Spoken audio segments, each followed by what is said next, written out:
Welcome back, everyone. Good morning, good afternoon, good evening. Depends when you're watching this video. Mr. Argueta back week number 2.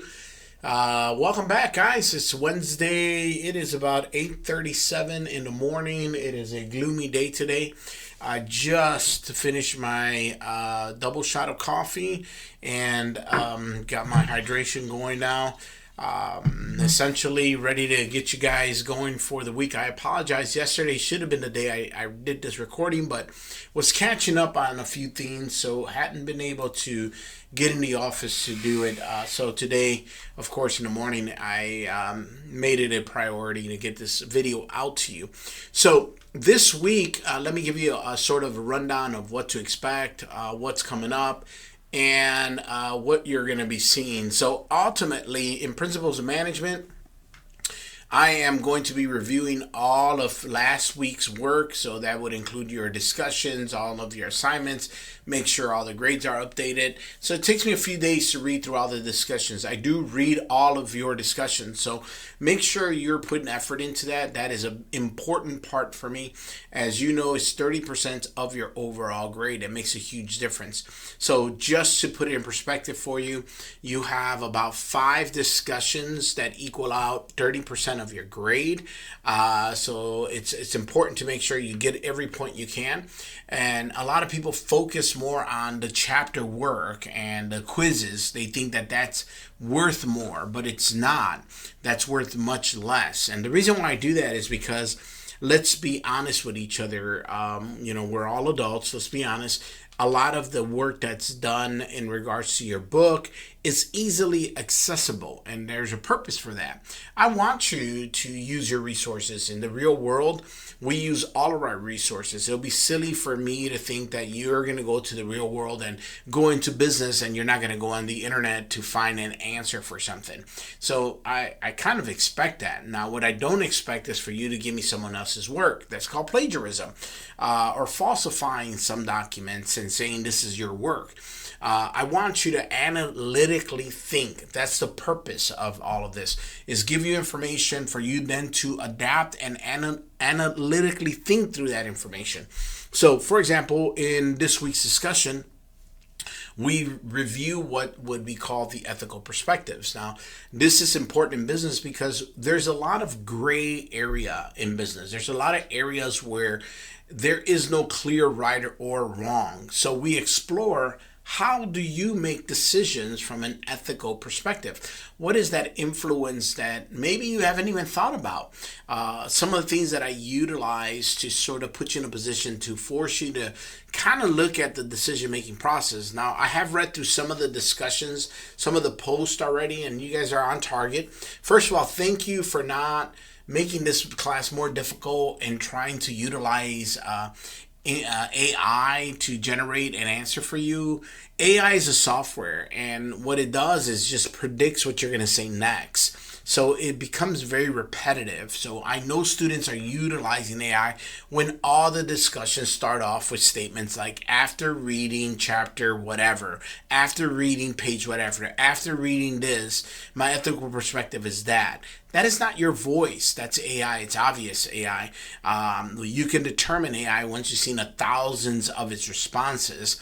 I use AI all the time for research and development and trying to uncover things that I don't know, to challenge me and say, this is my perspective of this. What are other points of views? So I encourage you to use it. I don't encourage you to post an AI prompted response because I'm going to give you a 0. That's not your work. That's basically cheating the system and yourself. More importantly, I think that if we can't analyze this in your own ability to say to yourself, what's my perspective? So in ethics, we look at the concepts of life. For example, is it ever okay to lie? Is there ever a time and a place where lying is actually beneficial? It's good. And you'll see many people respond. I encourage you to read other posts because you're going to see other people respond in different ways. And then the other one that I use is the trolley scenario. And the trolley scenario is basically you're the conductor of a train and you're going at a high rate of speed, and then you realize that there is no brakes, and you're going to have to turn the train to the right of the track or turn the train to the left of the track. If you turn to the right, you look down the tracks and there's 10 adults standing there. If you turn it to the left, there's one child standing there. Now, I understand you'll never be in the situation. I pray you're never in a situation where you have to make a decision this way. But for the purpose of our class and the concept of ethics, which way would you turn, left or right? And there's a reason why you made that decision, and this is where the analytical part happens. Why would I do that? Why would I turn to the right, or why would I go to the left where there's a child? Why would I turn to the right where there's 10 adults? I'm going to kill somebody. Who would I do that, and why? There is no right answers to this. It's just our ethical perspective. It's how we view it.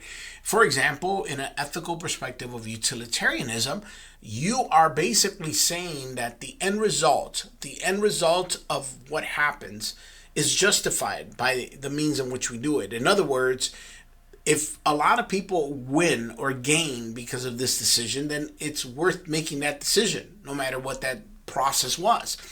I give an example a lot about people coming to this country, mainly because my parents came to this country. And, at the time, there was a different conversation in regards to immigration in America. Now it's a very heated topic. There's a lot involved in there. There's a lot of stories. There's a lot of people. It's just not a blanket topic. I know that's how many people like to, and I respect that, and I'm not telling you to change your perspective of that. But then there's a concept that it's never okay to lie, for example. Why do you think that, and what told you that? What implemented that in your mind? What fortified that thought? And a lot of times we go to what's called a deontological ethical perspective, which comes from the root word dio, which in Spanish there's a word called Dios, which is God, a higher being, a higher power, a higher than us force has dictated what's right and what's wrong, and therefore we follow those rules. Both of these ethical perspectives are important and are utilized by all of us. No one subscribes to one. Everyone uses them depending on information, time, place, everything else. And all I want you to do is, which one would you lean towards? That's what, and there's going to be several. You don't lean towards one all the time because you can't. There's benefits and there's faults to all of this. What I want you to do is self-analyze, is think, what would I do in those scenarios? Would I think that it's ever okay to lie? And some of you might have started saying like, yeah, it's never okay to lie. And then you're like, wait, there might be times to lie. And I just conducted a corporate training in regards to this, in conflict resolution and how we view conflict. But in that class, I talked about that, and there was a particular lady in the class that said it's never okay to lie. There's never a situation to lie that makes it okay. And then I said, and she was an older lady, I said, how about your grandkids? Did you ever tell them that Santa was real? And then her story completely changed, and she says, yes, but that's a little white lie. And then we start excusing it. And I get it. And I'm not telling you it's wrong or it's right. I'm just telling you my purpose of this exercise is to determine which method you're utilizing to make a decision. And that's going to be important for you, especially in business, because in business there's a lot of areas where you're going to make a decision based on what you think is right or wrong. Not that it is legally right or wrong. You're going to choose your decision. If you have to let go of an individual, are you going to let go of an individual that doesn't work hard enough? Or would you let go of an individual that, brings a bad taste to everyone's mouth, but is very successful in the company, is a very good salesperson, but annoys everyone, bothers you, gives you a hard time? Or are you going to let go of the person that you like, but hasn't produced well, is doing okay? Those are ethical perspectives. Neither of those decisions are right or wrong legally, but they could be ethically. So ultimately, as I mentioned, please, let's all be who we are, professionals. You're a business student. Let's utilize our research properly. Let's utilize AI properly. Let's utilize all this technology the way it should be. I want to hear your voice. I want to hear what your thoughts are. I want you to be able to analyze these concepts and be able to apply them. Other than that, I think this will be a pretty smooth week. Next week, we are going to be talking about a SWOT analysis. Same concept. I want you to analyze a local business that you are aware of, that you know. Please don't look on the internet for SWOT analysis. There's a billion of them. Now, if you want to look at them to see what people say, I get it. But also utilize the quadrants, the four boxes that are supposed to be in, and you can do it however you want. But do not type out your analysis. That is not a SWOT analysis. I don't want to see verbiage. I want to see a picture. And in that picture, I want to see your strengths, your weaknesses, your opportunity, and your threats of that business that you know, that you are aware of, that you understand, that's a local coffee shop, that's a local boutique, hair place, a barber shop, whatever it is, a local restaurant that you know, and tell me analyze that. And tell me their strengths, their weaknesses, their opportunity, and their threats. Now, keep in mind that strengths and weaknesses are internal to the company. Opportunity and threats are external in the environment outside of the company. So I hope this helps kind of put things in perspective. Once again, don't forget, I will be reviewing your discussions throughout this week and reading through all of last week's work. And this week, we're talking about ethical perspectives, so some self-analyzation. And then for next week, we're looking at SWOT analysis, SWOT. Other than that, this weekend, I was able to go visit my daughter. We went out for dinner to a place called the Expat, EXPAT. It's in Athens. Recommend. It is pricey, but the food was good. It wasn't like blow your mind out good, but it was good. It was good. Would I go back? It's what I always ask myself, and I say I would go back with a better strategic plan to spend less money. Ultimately, it was not a bad place. It was just you can get caught in the price trap there.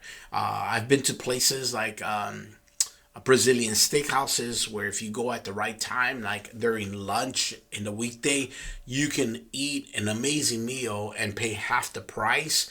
That's one place that I like to attend. So things like that. I am price conscious, as you know, coming from the business world, having the ability to analyze the prices, it makes a huge difference.